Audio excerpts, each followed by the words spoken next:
사람은 모두 어려움을 가지고 살아가고 있습니다. 아이부터 노년에 이르기까지 어려움을 가지고 있지 않는 사람은 아무도 없을 것입니다. 아이들은 공부하는 것이 어렵다라고 합니다. 우리 어른들은 일하는 것이 어렵다라고 말씀하십니다. 그리고 청년들의 이야기를 들어보면 취업하는 것도 어려울 뿐만 아니라 결혼하는 것은 더 어렵다고 이야기합니다. 여러분은 이런 어려운 일을 당할 때 어떻게 하십니까? 어려운 일을 당할 때 우리는 둘 중에 한 가지를 선택할 수가 있습니다. 어려운 일을 포기하는 것입니다. 가장 쉬운 선택입니다. 안 하면 됩니다.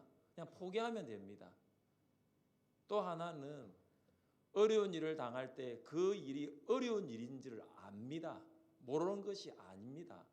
알지만 포기하지 않고 그 일을 감당하는 것입니다. 사실은 어려운 선택입니다. 사랑하는 성도 여러분, 여러분은 어려운 일을 당할 때 그 일 앞에서 어떤 선택을 하십니까? 포기하시나요? 아니면 어려운 일이지만 공부하는 것도 어렵고 일하는 것은 더 어렵고 취업하고 결혼하는 그 어려운 일이지만 그 어려운 일 앞에서 포기하지 않고 그 어려운 일을 감당하고 있습니까? 어려운 일을 당할 때 우리가 이 세 가지를 기억한다면, 오늘 함께 나눌 이 세 가지를 기억한다면 그 어려운 일이지만은 포기하지 않고 감당하게 될 줄 믿습니다. 첫 번째가 뭐냐 하면 사실과 감정은 구분되어야 합니다. 이것이죠. 사실과 감정이 섞여 있을 때가 많은데 이것은 구분되어야 합니다. 사도 바울은 서원한 네 사람과 7일 동안 성전에서 결례를 행했습니다. 바울은 이 7일간의 결례가 끝나면 예루살렘 유대인들이 가지고 있었던 바울에 대한 거짓 소문, 헛된 소문, 루머가 이제 바로 잡힐 수 있다고 생각했습니다. 그런데 7일간의 결례가 거의 끝날 무렵에 소아시아에서 유대인들이 예루살렘에 왔습니다. 소아시아에서 온 유대인들은 에베소 유대인들입니다. 에베소 유대인들은 예수님을 그리스도로 고백하지 않는 불신 유대인, 비그리스도인들입니다.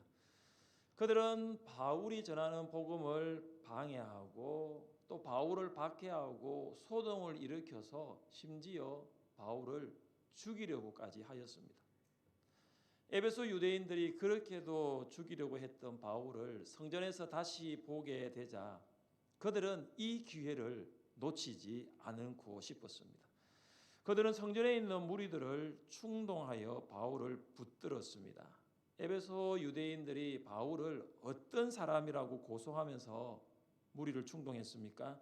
28절 말씀을 함께 읽겠습니다. 외치되 이스라엘 사람들아 도우라. 이 사람은 각처에서 우리 백성과 율법과 이곳을 비방하여 모든 사람을 가르치는 그자인데 또 헬라인을 데리고 성전에 들어가서 이 거룩한 곳을 더럽혔다 하니. 아멘. 유대인들은 바울이 각처에서 이스라엘 백성과 율법과 성전을 비방하고 모든 사람을 가르쳤다고 고소하였습니다. 사랑하는 성도 여러분, 지금 에베소 유대인들이 바울을 향하여 하고 있는 이 고소의 내용이 사실일까요? 바울은 각처에 가지 않았습니다. 그런데 유대인들은 모든 곳에 갔다고 고소하였습니다. 이것은 사실이 아닙니다. 바울은 모든 사람을 가르치지 않았습니다. 그런데 유대인들은 바울이 모든 사람에게 가르쳤다고, 복음을 가르쳤다고 고소하였습니다. 이 또한 사실이 아닙니다. 에베소 유대인들의 고소의 절정이 무엇입니까? 바울이 헬라인을 데리고, 그러니까 이방인이 들어갈 수 없는 성전에 가서 성전을 더럽혔다는 것입니다. 최고의 고소입니다. 여기서 헬라인은 드로비모인데 유대인들은 바울이 드로비모를 데리고 성전에 들어갔다라는 것입니다. 이것 또한 사실이 아니에요. 우리는 누가의 기록을 통해서 명명백백한 사실을 알 수가 있습니다. 우리 29절 말씀을 함께 읽겠습니다. 이는 그들이 전에 에베소 사람 드로비모가 바울과 함께 시내에 있음을 보고 바울이 그를 성전에 데리고 들어간 줄로 생각함이러라. 아멘. 누가는 에베소 유대인들이 바울이 에베소 사람 드로비모와 함께 에베소 시내에 있었다라는 것, 그들이 에베소 사람 드로비모와 바울이 함께 있었다라는 것을 기록을 했습니다. 에베소 유대인들은 바울이 드로비모와 함께 에베소 시내에 있는 거 목격했습니다. 이게 사실이에요. 그러나 누가는 에베소 유대인들이 무리를 충동한 근거를 객관적인 사실이 아니라 단순한 추측에 불과하다는 것을 확실하게 지적합니다. 왜냐하면 에베소 유대인들이 지금 바울과 성전에 함께 있는 그 사람을 드로비모로 착각하고 있기 때문이라고 기록한 것입니다. 그들은 성전에 있는 바울을 보자마자 그 바울과 함께 있는 사람이 바로 드로비모라고 생각한 것입니다. 객관적인 사실에 근거한 것이 아니라 단순한 추측에 기인한 것입니다. 에베소 유대인들은 단순한 추측을 근거로 하여 무리를 선동한 겁니다. 바울 이자가 아니 유대인이 들어가야 될 성전에 헬라인, 그것도 이방인을 데리고 성전에 들어가서 거룩한 곳 성전을 더럽혔다라는 것입니다. 성전은 유대인 남자들만 들어갈 수 있는 유대인 뜰이 있고 이방인들이 들어갈 수 있는 이방인 뜰로 구분되어 있습니다. 그래서 이방인들은 절대로 유대인의 뜰에 들어갈 수가 없습니다. 만약 이방인들이 이것을 어기고 유대인의 뜰에 들어갈 경우에는 죽음을 면할 수가 없습니다. 그래서 이런 불행을 막기 위해서 유대인의 뜰과 이방인의 뜰을 구분하는 담에는 이런 경고문이 붙어 있었습니다. 어떤 이방인도 성소 주위의 담으로 들어갈 수 없다. 누구든지 범하는 자는 죽음을 면치 못하리라. 여러분, 실제로 이 경고문이 적힌 석판이 발견되었어요. 1872년과 1935년이 발견됩니다. 그러니까 유대인의 뜰 안에 이방인을 데리고 들어가는 것은 유대인의 입장에서는 굉장히 큰 죄라는 것이죠. 에베소 유대인들은 이스라엘 사람들이 가장 소중하게 여기는 세 가지를 가지고 바울을 고소합니다. 하나님의 선민인 이스라엘 백성, 하나님께서 모세에게 주었던 율법, 그리고 하나님의 성소인 성전입니다. 선민과 율법과 성전은 이스라엘 백성들에게 매우 중요한 것입니다. 이것이 바로 객관적인 사실이에요. 유대인이라면 선민과 율법과 성전은 부인할 수 없는 객관적인 사실이에요. 굉장히 중요한 사실이에요. 그런데 지금 에베소 유대인들이 어떻게 이야기하고 있습니까? 유대인들이라면 부인할 수 없는 객관적인 사실 위에다가 바울을 향한 감정을 덮어버리고 있는 거예요. 그들은 이스라엘 사람들을 충동하면서 바울을 죽이기 위하여 객관적인 사실을 말하는 것이 아니라 객관적인 사실보다도 더 중요한 주관적인 감정에 호소하고 있는 거예요. 에베소 유대인들은 모든 곳에 가지 않은 바울을 향해서 모든 곳에 갔다라고 고소합니다. 모든 사람에게 가르치지 않는 바울을 향해서 바울이 모든 사람에게 복음을 가르쳤다고 고소합니다. 그리고 이방인을 데리고 성전에 들어가지 않는 바울을 향해서 이방인 데리고 유대인들이 들어갈 수 있는 성전에 들어왔다라고, 그래서 이 성전이 더럽혀졌다라고 고소합니다. 사랑하는 성도 여러분, 우리가 어려운 일을 만날 때에 기억해야 할 것이 있는데 그것이 뭐냐면 사실과 감정을 구분하는 거예요. 우리 안에 감정이 쌓이면 객관적인 사실을 보기가 어려울 때가 많습니다. 선글라스를 착용해 보신 적 있습니까? 여러분, 선글라스를 착용하시면 육안으로 보는 사물과 선글라스를 착용하고 보는 사물이 다르게 보입니다. 선글라스가 사물의 색깔을 객관적으로 볼 수 없게 만드는 것입니다. 감정은 마치 선글라스와 같은 거예요. 감정은 내가 보고 싶은 것만 보게 만드는 거예요. 감정은 내가 반드시 보아야 할 사실을 보지 못하게 합니다. 사람과의 관계가 더더욱 그렇지 않습니까? 여러분은 어떤 사람을 처음 만났을 때 뭘 보세요? 어떤 사람은 단점을 보시는 분이 있어요. 사람에게 단점도 있겠지만 단점만 있는 게 아니잖아요. 장점도 있거든요. 어떤 사람은요, 그 사람이 못하는 일만 보는 거예요. 여러분, 사람에게는 못하는 일도 있지만 잘하는 일도 있습니다. 군뱅이가 잘하는 일이 있어요. 군뱅이가 뭘 잘합니까? 구르기를 잘합니다. 제일 잘 구르는 게 군뱅이일 거예요. 구르는 건 군뱅이를 따라갈 수 없을 거예요. 사람을 보면 가능성을 보지 못하는 사람이 많습니다. 저 사람 안 된다는 거예요. 근데 사람에게는 가능성이 없는 부분도 있지만 가능성이 있는 부분도 있다라는 거죠. 우리는 사람에 대한 객관적인 사실을 보지 않고 단점, 잘 못하는 거, 그리고 가능성이 없는 부분만을 보려고 하는 경향이 많습니다. 우리 안에 감정이라는 들보가 있기 때문에 그래요.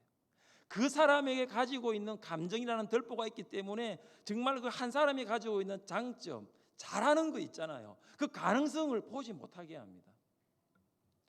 육신의 소욕을 따를 때 나타나게 되는 많은 결과들이 성경에 기록되어 있습니다. 그 많은 결과 중에 감정적인 요소에서 비롯되는 것이 참 많습니다.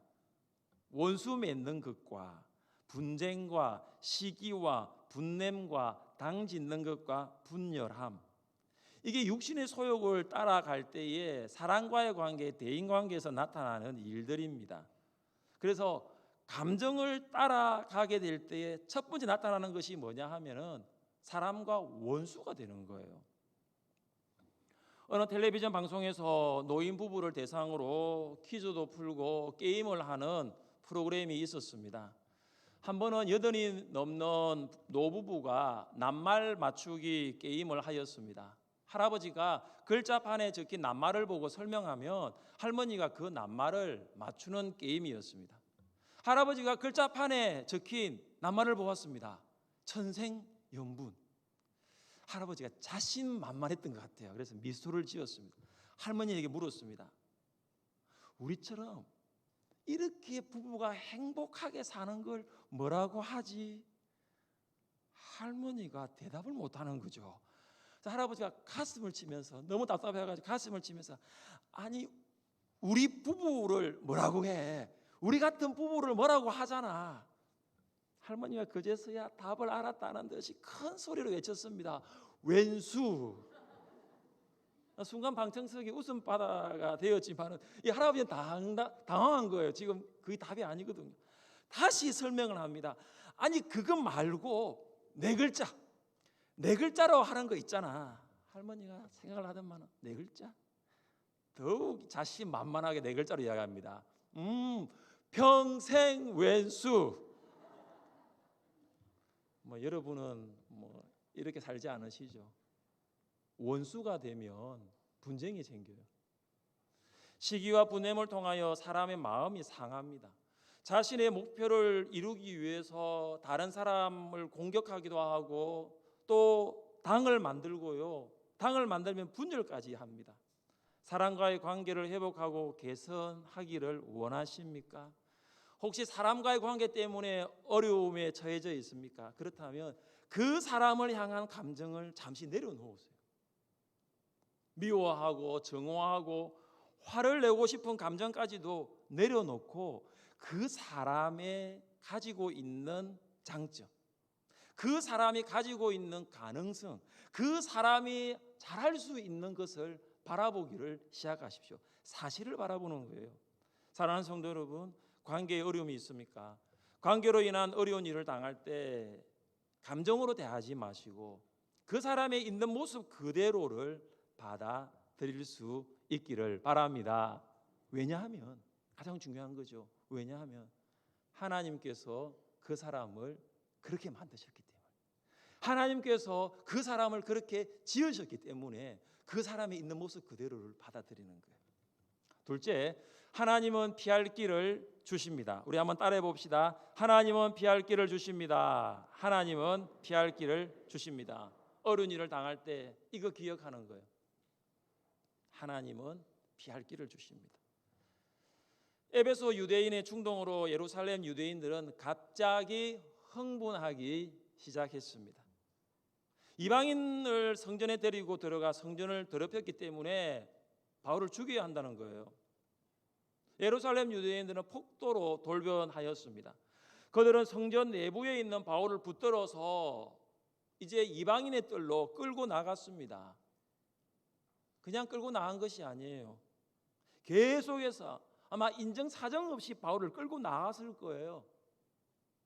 이런 모습을 보면 이 유대인들은 폭도와 다름이 없고 어떻게 보면 짐승 같은 사람들이죠. 바울은 유대인의 뜰에서 이방인의 뜰로 사정없이 끌려 나갔습니다.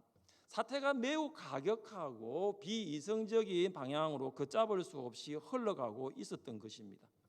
그들은 바울에게 자기 변호를 할 수 있는 기회를 주지 않고 성전 밖으로 끌고 나가기에 급급했습니다. 우리는 여기에서 예루살렘 유대인들의 이중적인 모습을 볼 수가 있습니다. 성전 안으로 그들이 들어가서 아마 바울을 어떻게 하면 바울이 죽을 수가 있어요. 그러면 성전 안에는 피가 흘리게 됩니다. 피가 흐르면 성전이 더럽혀질 수 있는 거죠. 유대인들은 성전을 더럽히지 않기 위해서 바울을 성전 밖으로 끌고 나간 거죠. 무엇을 볼 수 있습니까? 성전 안에서의 유대인의 삶과 성전 밖에서의 유대인의 삶이 너무나 다른 이 이중적인 모습을 볼 수 있습니다. 바울은 성전 밖으로 끌려 나오자 유대인들은 바울을 때렸습니다. 폭력을 휘두른 것이죠. 그들은 바울을 죽음으로 몰아가고 있었습니다. 한 사람이 사지로 가고 있는데 어느 누구도 이런 말을 하지 않습니다. 이렇게 하면 안 됩니다. 어느 누구도 말하지 않습니다. 우리 한번 바울의 말을 들어봅시다. 한 사람도 용기 있게 나서서 이 사태를 중단시키려고 하는 행동은 전혀 보이지 않습니다. 군중은 움직이는 대로, 분위기가 흘러가는 대로 움직였고 흘러갔습니다. 아무도 용기 있게 말하는 사람이 없었을 때, 아무도 이 유혈 사태를 중단시키려고 하지 않을 때 한 사람이 나타납니다. 31절과 32절을 함께 읽겠습니다. 그들이 그를 죽이려 할 때에 요란하다는 소문이 군대의 천부장에게 들리매 그가 급히 군인들과 백부장들을 거느리고 달려 내려가니 그들이 천부장과 군인들을 보고 바울 치기를 그치는지라. 아멘. 예루살렘 성에 소동이 일어났다는 것이 로마 군대의 천부장에게 보고되었습니다. 천부장은 성전과 가까운 안토니아 요새에 머물고 있었습니다. 예루살렘의 치안 책임자인 그는 급하게 군사들과 백부장들을 데리고 폭동 현장에 도착하였습니다. 백부장들이라고 했습니다. 여러분, 백부장은 100명의 부하를 거느린 로마 군 장교입니다. 그러니까 백부장들을 데리고 군사들과 함께 왔으니 수백 명의 군사들이 현장에 도착한 것입니다. 천부장과 수백 명의 로마 군인들을 본 유대인들은 바울을 폭행하는 것을 멈추게 됩니다. 유대인들은 그들의 행위가 불법적이라는 것을 알았기 때문입니다. 당시 이스라엘은 로마의 식민지를 지배를 받고 있었기 때문에 로마 당국의 재판 없이는 사형을 집행할 수가 없었습니다. 천부장은 군인들에게 바울을 결박할 것을 명령하였고 바울은 무리에게서 이제 군인들의 손으로 넘어갔습니다. 천부장은 왜 이 사람이 무슨 죄를 지었는지, 왜 너희들이 이렇게 하는지를 물었습니다. 그런데 천부장이 이런 질문에 대한 대답을 들을 수가 없었습니다. 34절입니다. 무리 가운데서 어떤 이는 이런 말로 어떤 이는 저런 말로 소리치거늘 천부장이 소동으로 말미암아 진상을 알 수 없어 그를 영내로 데려가라 명하니라. 바울이 이 사람이 누군지 무슨 죄를 지었는지 물었지만 무리는 흥분하니까 각자 하는 말이 하나 되지 못하고 달랐던 거예요. 천부장은 사건의 실상을 파악할 수 없어 바울을 안토니아 요새 안으로 데리고 가도록 조치를 합니다. 그런데 여러분, 오늘 성경의 아주 놀라운 부분은 뭐냐면 안토니아 요새로 올라가지 않고 바울이 들려 올라가요. 왜냐하면 올라가다가는 혹시나 유대인들에 의해서 잘못될까 싶어서 아예 그냥 들고 가버립니다. 무리는 로마 군인들의 뒤를 따라오면서 이렇게 외칩니다. 그를 죽여라, 그를 죽여라, 그를 죽여라. 계속해서 바울을 죽이라고 소리를 칩니다. 우리는 바울을 죽이라고 소리 지르는 유대인들을 통해서 한 가지 장면을 떠올릴 수 있습니다. 예수님을 십자가에 못 박으라고 외쳤던 유대인들이, 예수님을 십자가에 못 박게 하소서라고 외쳤던 사람들입니다.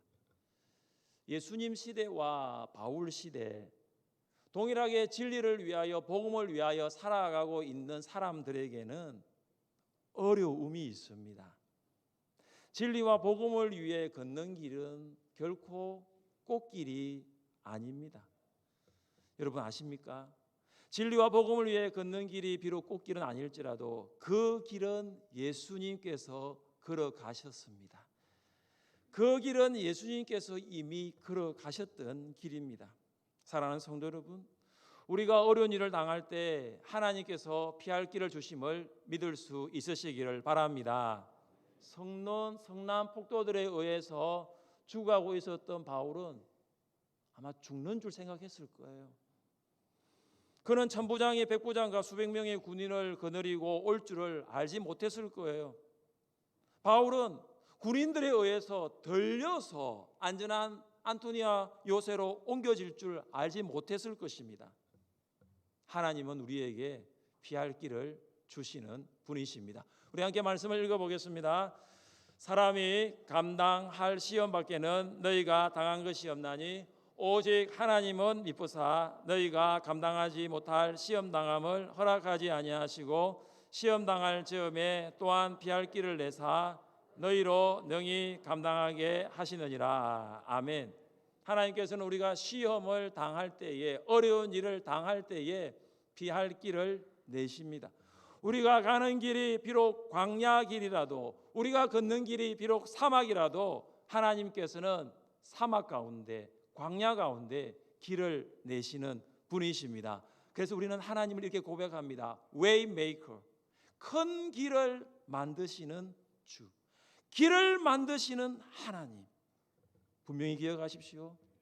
어려운 일 당할 수 있습니다. 어려운 일 만날 수 있습니다. 그러나 그 길에 피할 길을 만드시는 하나님께서 계시다는 사실을 기억하시기를 바랍니다. 셋째, 어려움은 복음을 전할 수 있는 기회가 되는 것입니다. 어려움은 복음을 전할 수 있는 기회입니다. 안토니아 요새로 올라가는 돌 계단의 꼭대기에서 바울이 천부장에게 내가 좀 말을 하고 싶다라고 허락을 구했습니다. 근데 지금 바울이 천부장에게 말을 할 때 사용했던 언어가 히브리어가 아니에요. 헬라어입니다. 천부장이 깜짝 놀랐습니다. 어떻게 헬라어를 말할 수 있느냐 놀랐던 것입니다. 헬라어는 로마 제국 내에서 사용된 공통 언어로 헬라어를 할 수 있는 사람은 고등교육을 받은 문화인입니다. 왜냐하면 이 천부장은 생각했거든요. 이 바울이 3년 전에 예루살렘에서 유대인들을 수천 명의 유대인들과 함께 반란을 일으키려고 주도했던 애굽인이라고 생각했던 거예요. 선지자임을 자청한 애굽인은 추종자들과 함께 감람산에 언거했습니다. 그는 예루살렘의 성벽이 파괴될 것이다, 로마군의 멸망을 예언하면서 반란을 일으켰습니다. 근데 천부장이 바울이 헬라어로 말을 하는 것을 보면서 애굽인이 아니라 반란자가 아니라는 것을 알게 되었습니다. 바울은 천부장에게 말합니다. 나는 애굽인이 아닙니다.